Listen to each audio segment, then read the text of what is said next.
রবি আমাদের আত্মা, রবি হচ্ছে প্রকৃতি, রবি হচ্ছে রাজা। আত্মার দেহ লাগে, তাই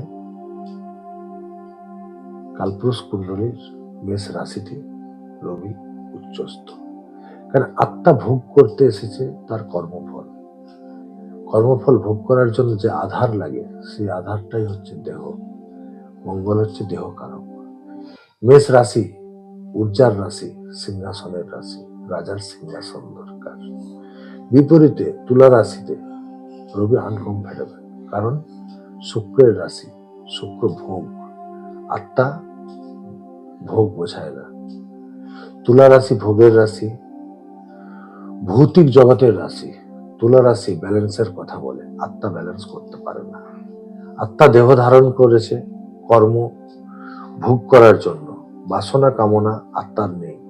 শুক্রের রাশি ও শুক্রের রাশি যে কারকত্ব এবং রবির যে কারকত্ব তা বিপরীত হওয়ার দরুন এখানে রবি আনকমফর্টেবল হয়।